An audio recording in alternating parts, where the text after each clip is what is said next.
আসসালামু আলাইকুম, কি অবস্থা এসএসসি 25 ব্যাচ। তো তোমাদের কিন্তু আজকে ভূগোল এক্সাম হয়ে গিয়েছে এবং পরবর্তী তোমাদের এক্সাম হলো ইকোনমিক্স এক্সাম।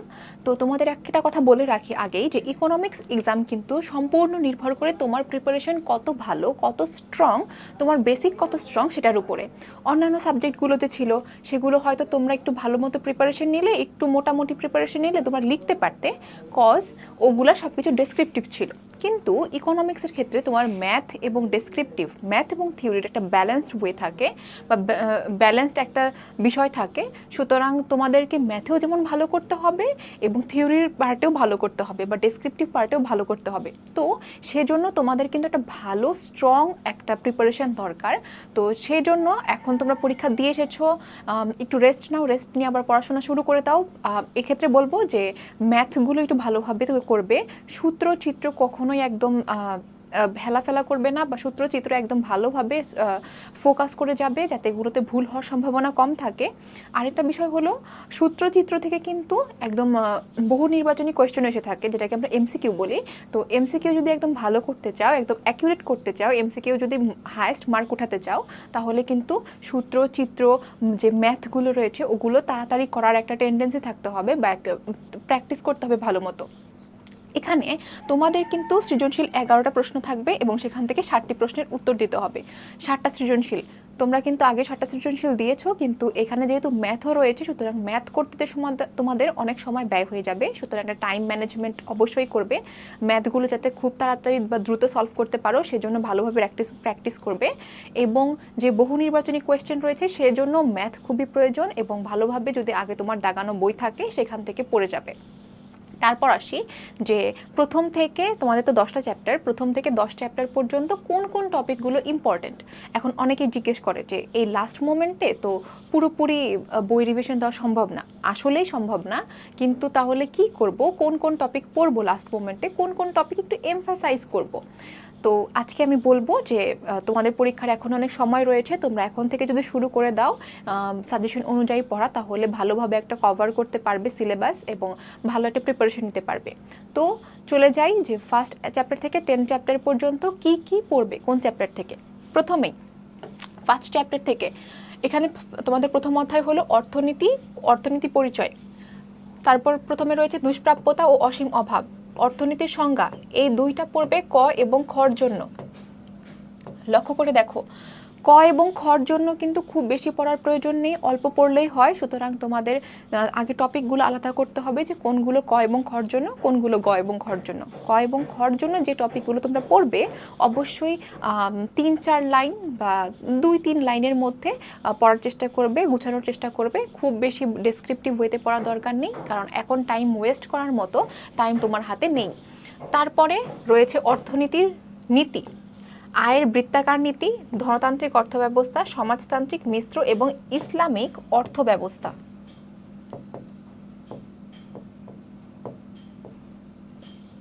তাহলে তোমাদের প্রথম অধ্যায় থেকে কি পড়বে, দুষ্প্রাপ্যতা ও অসীম অভাব, অর্থনীতির সংজ্ঞা, এই দুইটা হলো ক এবং খর জন্য, বাকিগুলো কিন্তু গ এবং ঘর জন্য পড়তে হবে। তারপর আসি সেকেন্ড চ্যাপ্টার থেকে কি পড়ব। সেকেন্ড চ্যাপ্টার হলো অর্থনীতির গুরুত্বপূর্ণ ধারণা সমূহ। এখান থেকে কোন কোন টপিকগুলো পড়ব, কোন কোন টপিকগুলো পড়লে কমন আসবে। বাংলাদেশের অর্থনৈতিক সম্পদ, সম্পদের শ্রেণীবিভাগ এবং বাংলাদেশের অর্থনৈতিক সম্পদ, সুযোগ ব্যয় ও চয়ন, আয়, সঞ্চয় এবং বিনিয়োগ, দ্রব্য, অর্থনৈতিক ও অর্থনৈতিক কার্যাবলী। এখন বলি এখান থেকে ক এবং খর জন্য কোনটা পড়বে, গ এবং ঘর জন্য কোনটা পড়বে। এখান থেকে আয়, বিনিয়োগ, সঞ্চয়, দ্রব্য, অর্থনৈতিক ও অর্থনৈতিক কার্যাবলী, এগুলো হলো ক এবং খর জন্য। বাকি যেগুলো আমরা বলেছি যে অর্থনৈতিক সম্পদ, সম্পদের শ্রেণী বিভাগ, তারপরে বাংলাদেশের অর্থনৈতিক সম্পদ, সুযোগ ব্যয় ও চয়ন, এগুলো কিন্তু গ এবং ঘর জন্য। তারপরে চ্যাপ্টারে আসি, তারপরের চ্যাপ্টার রয়েছে উপযোগ, চাহিদা, যোগান এবং ভারসাম্য। খুবই বড় একটা চ্যাপ্টার, খুবই ইম্পর্ট্যান্ট একটা চ্যাপ্টার। এই চ্যাপ্টারের সকল জিনিস বা সূত্রগুলো, চিত্রগুলো এবং থিওরিগুলো চেষ্টা করবে একদম পয়েন্ট টু পয়েন্ট পড়ে যাওয়ার, কারণ এখান থেকে সৃজনশীল যেমন আসার সম্ভাবনা বেশি, তেমন কিন্তু এমসিকিউ আসার সম্ভাবনাও বেশি। এখন বলি এই চ্যাপ্টার থেকে তোমরা কি কি পড়ে যাবে। ভোক্তা, উপযোগ, ভোগ, এগুলো কিন্তু ক এবং খ নাম্বারের জন্য। ভোক্তা উপযোগ ভোগ হলো ক এবং খ নাম্বারের জন্য। গ এবং ঘ নাম্বারের জন্য কি পড়ব? মোট উপযোগ, প্রান্তিক উপযোগ, এখানের ম্যাথটা দেখে যাবে। প্রান্তিক উপযোগের বা ক্রমহ্রাসমান উৎপাদন বিধি থেকে কিন্তু ম্যাথ আসে, তো তোমরা চেষ্টা করবে এই ম্যাথটা দেখে যাওয়ার। তো ভোক্তা উপযোগ ভোগ হলো ক এবং খ নাম্বারের জন্য, মোট উপযোগ, প্রান্তিক উপযোগ এবং এর ম্যাথটা যে ওটা দেখে যাবে। ক্রমহ্রাসমান প্রান্তিক উপযোগ বিধি, চাহিদা বিধি, সূচি থেকে রেখা অঙ্কন। তারপরে রয়েছে যোগান, ভারসাম্য, দাম নির্ণয়। এগুলো কিন্তু সব গ এবং ঘ নাম্বারের জন্য। গ এবং ঘ নাম্বারের জন্য এখান থেকে দেখবে যে খুবই কোয়েশ্চেন আসবে, ক্রিটিক্যাল আসতে পারে বা সহজেও আসতে পারে। চাহিদা, যোগান, ভারসাম্য দামটা নির্ণয় করা হয়তো ঘ নাম্বারে আসতে পারে। সুতরাং তোমরা চেষ্টা করবে এগুলো কিন্তু অবশ্যই পড়ে যাওয়ার।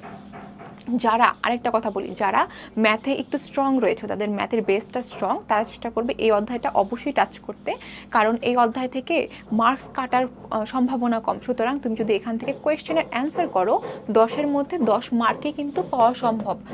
10-এর মধ্যে 10 মার্কে কিন্তু পাওয়া সম্ভব যদি তুমি এখান থেকে কোয়েশ্চেনের অ্যান্সার করো। তারপরে নেক্সট চ্যাপ্টার চলে আসি, অধ্যায় 4, উৎপাদন ও সংগঠন। এখান থেকে কি পড়ব? উৎপাদন ও উৎপাদনের উপকরণ, ভালো সংগঠনের বৈশিষ্ট্য, এগুলো রয়েছে সবই গ ঘর জন্য। লাস্টের যেটা রয়েছে সেটা ক ঘর জন্য। তারপরে কি পড়ব? ক্রমহ্রাসমান প্রান্তিক উৎপাদন বিধি, মোট গড় ও প্রান্তিক উৎপাদনের মধ্যে সম্পর্ক এবং উৎপাদনের ব্যয়, এই দুইটা ক এবং খর জন্য। বাকিগুলো কিন্তু গ এবং ঘর জন্য। তাহলে কি দেখছি? এগুলো হলো গ এবং ঘর জন্য, আর এই লাস্টের দুইটা হলো ক এবং খর জন্য। এখান থেকেও কিন্তু থিওরি বেসড কোয়েশ্চেন আসে, যে বিধিগুলো কি রয়েছে, ভালো সংগঠনের বৈশিষ্ট্যগুলো কি, মোট, গড় ও প্রান্তিক উৎপাদন কি, গড় ও প্রান্তিক উৎপাদনের মধ্যে সম্পর্কগুলো কি। আরেকটা কথা বলি, এখান থেকে কিন্তু ক এবং খর জন্য কোয়েশ্চেন এসে থাকে, ক এবং খর জন্য কোয়েশ্চেন এসে থাকে। সুতরাং এখান থেকেও তোমরা পড়ে যাওয়ার চেষ্টা করবে, অবশ্যই পড়ে যাবে। তারপর আসি অধ্যায় 5 অধ্যায় হলো বাজারটা একটা খুবই বড় একটা টপিক, বড় একটা চ্যাপ্টার। সুতরাং এর মাঝখানে অনেকগুলো টপিক রয়েছে। কোন জিনিসটা পড়বে?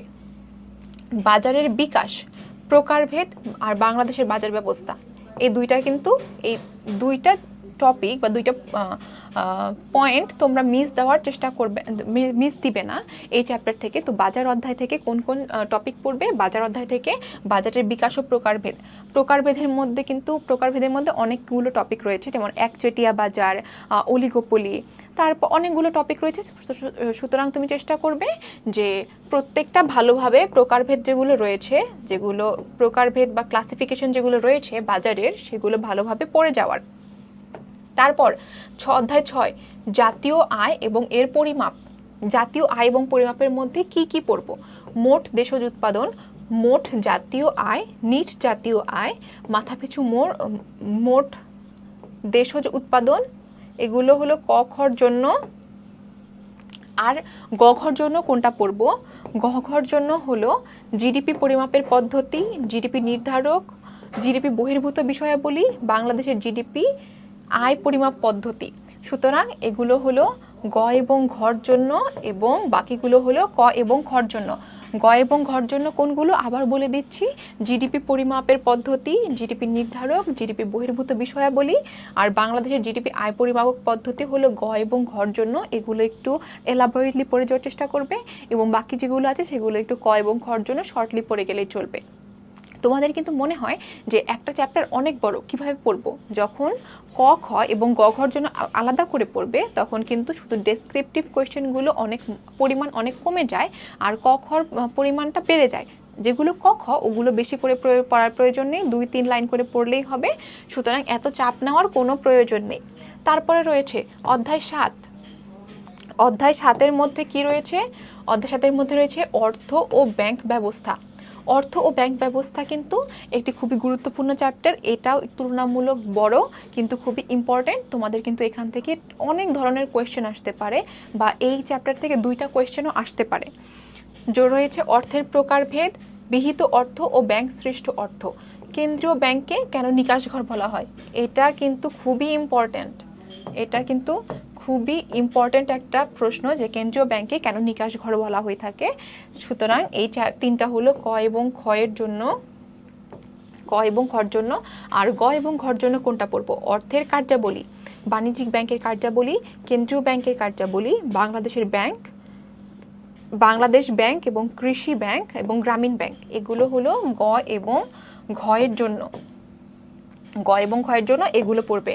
অধ্যায় 8 বাংলাদেশের অর্থনীতি। অর্থনীতি থেকে এখন কি কি পড়বো? বাংলাদেশের অর্থনীতির বৈশিষ্ট্য, বাংলাদেশের অর্থনীতির কি কি বৈশিষ্ট্য রয়েছে সেই বৈশিষ্ট্যগুলো পড়ে যাবে। তারপর রয়েছে বাংলাদেশের অর্থনীতির প্রধান খাতসমূহ, শিল্প খাত, সেবা খাত, ম্যানুফ্যাকচারিং খাত। ম্যানুফ্যাকচারিং খাতে কিন্তু খ নাম্বারের কোয়েশ্চেন আসতে পারে, গ নাম্বারে হয়তো তেমন কোয়েশ্চেন আসবে না, কারণ এটা খ নাম্বারে বেশি ইম্পর্টেন্ট, তো সেখান থেকে পড়ে যাওয়ার চেষ্টা করবে। এবং রয়েছে কৃষি এবং শিল্প খাতের পারস্পরিক নির্ভরশীলতা, এটাও কিন্তু কতে আসবে না, খতে আসার সম্ভাবনা রয়েছে, যে শিল্প এবং কৃষি খাতের মধ্যে কেমন নির্ভরশীলতা রয়েছে বা নির্ভরশীলতার সম্পর্ককে তোমরা ব্যাখ্যা করো, সেটা খ নাম্বারে আসতে পারে। এছাড়া গ বা ঘ নাম্বারেও আসতে পারে যদি উদ্দীপকের সাথে রিলেটেবল হয়। কিন্তু যেগুলো মেইন রয়েছে গ এবং ঘর জন্য, সেগুলো হলো বাংলাদেশের অর্থনৈতিক বৈশিষ্ট্য, বাংলাদেশের প্রধান খাতসমূহ, প্রধান খাতসমূহের মধ্যে শিল্প খাত, সেবা খাত, গ বা ঘ নাম্বারে আসবে। এর মধ্যে শিল্প খাতটি খুবই ইম্পর্টেন্ট, যেটা তোমরা দেখে যাবে। তারপর রয়েছে অধ্যায় 9, 9-এর মধ্যে বাংলাদেশের গুরুত্বপূর্ণ অর্থনৈতিক প্রসঙ্গ। গুরুত্বপূর্ণ অর্থনৈতিক প্রসঙ্গের মধ্যে কোন কোন টপিক আমরা পড়ে যাব? সেগুলো হলো অর্থনৈতিক প্রবৃদ্ধি ও উন্নয়ন, বেকারত্বের প্রকৃতি, মানব সম্পদ, এগুলো হলো ক এবং খর জন্য। প্রথম দুইটা টপিক অর্থনৈতিক প্রবৃদ্ধি ও উন্নয়ন, বেকারত্বের প্রকৃতি এবং মানব সম্পদ হলো ক এবং খর জন্য। বাকি যেগুলো রয়েছে সেগুলো গ এবং ঘর জন্য। কিন্তু এর মাঝখানেও যে কথাটি রয়েছে সেটা হলো তোমাদের একটা পয়েন্ট রয়েছে দারিদ্র, এই যে এই পয়েন্টটা থেকে কিন্তু ক, খ, গ, ঘ 4টা থেকে কোয়েশ্চেন আসতে পারে। হয়তো তোমাকে দারিদ্র্যের প্রকারভেদ বা দারিদ্র্য বর্ণনা করতে বলতে পারে, দারিদ্র্য কি বা কাক দারিদ্র্য বলতে কি বুঝো, এক কথায় কোয়েশ্চেন আসতে পারে। এছাড়াও দারিদ্র্য নিরসনের যে পদ্ধতিগুলো রয়েছে সেগুলো কিন্তু গ এবং ঘ নাম্বারের জন্য আসতে পারে। সুতরাং দেখবো যে গ এবং ঘ নাম্বারের জন্য কি পড়বো? উন্নত, অনুন্নত ও উন্নয়নশীল দেশের বৈশিষ্ট্য, বাংলাদেশের অর্থনৈতিক উন্নয়নের অন্তরায়সমূহ, বেসরকারি সংস্থার উন্নয়ন কার্যক্রম। দারিদ্র্য ক, খ, গ, ঘ 4টার জন্যই আসবে। যে নিরসনের যে কার্যক্রম সেটা হলো গ বা ঘ নাম্বারের জন্য আসবে। এবং বেকারত্বের নিরসন এবং মানব সম্পদ উন্নয়নের পদ্ধতি, এগুলো কিন্তু গ এবং ঘ নাম্বারের জন্য আসবে। তারপর আসি লাস্ট চ্যাপ্টার থেকে কি কি পড়বো? একদম শেষ চ্যাপ্টার, গুরুত্বপূর্ণ টপিকের মধ্যে অর্থাৎ বাংলাদেশের সরকারের অর্থ ব্যবস্থা, এই চ্যাপ্টারের মধ্যে গুরুত্বপূর্ণ টপিক হলো সরকারের কর রাজস্বের উৎসসমূহ, বাংলাদেশের সরকারের ব্যয়ের খাতসমূহ, বাংলাদেশের সরকারের বাজেট এবং বাজেটের প্রকারভেদ থেকে ক এবং খ নাম্বারের জন্য কোয়েশ্চেন আসবে এবং বাকিগুলো থেকে গ এবং ঘ নাম্বারের জন্য কোয়েশ্চেন আসবে। সুতরাং প্রথমগুলো কিন্তু তোমরা গ এবং ঘ নাম্বারের জন্য পড়বে এবং লাস্টেরগুলো কিন্তু ক এবং খ নাম্বারের জন্য পড়বে। লাস্টের দিকের এক্সাম ইকোনমিক্স রয়েছে, তারপর আর্টসের যারা রয়েছে তাদের রয়েছে বাংলাদেশের বিশ্ব পরিচয়। দুইটা এক্সাম রয়েছে, দুইটা এক্সামে খুবই ভালো করে দাও, ভালো করে প্রিপারেশন নাও। দুইটা এক্সামের উপর নির্ভর করছে তোমার রেজাল্টটা কেমন হবে। খুবই বেশি এক্সাইটেড হয়ে কিন্তু একদম হেলাফেলা করো না, ভালো করে প্রিপারেশন নাও, ভালো করে প্রিপারেশন নেওয়া শুরু করে দাও টাইম ওয়েস্ট না করে। পরবর্তী যে সকল টপিকগুলো রয়েছে বা যে সকল পরীক্ষাগুলো রয়েছে সেগুলোর সাজেশন কিন্তু আর্টস কমের ফেসবুক পেজ থেকে এবং ইউটিউব চ্যানেল থেকে যাবে। সুতরাং তোমরা ফেসবুক পেজটিকে ফলো করতে ভুলো না এবং ইউটিউব চ্যানেলটিকে সাবস্ক্রাইব করতে ভুলো না। তোমাদের জন্য অনেক দোয়া এবং শুভকামনা রইল। আসসালামু আলাইকুম।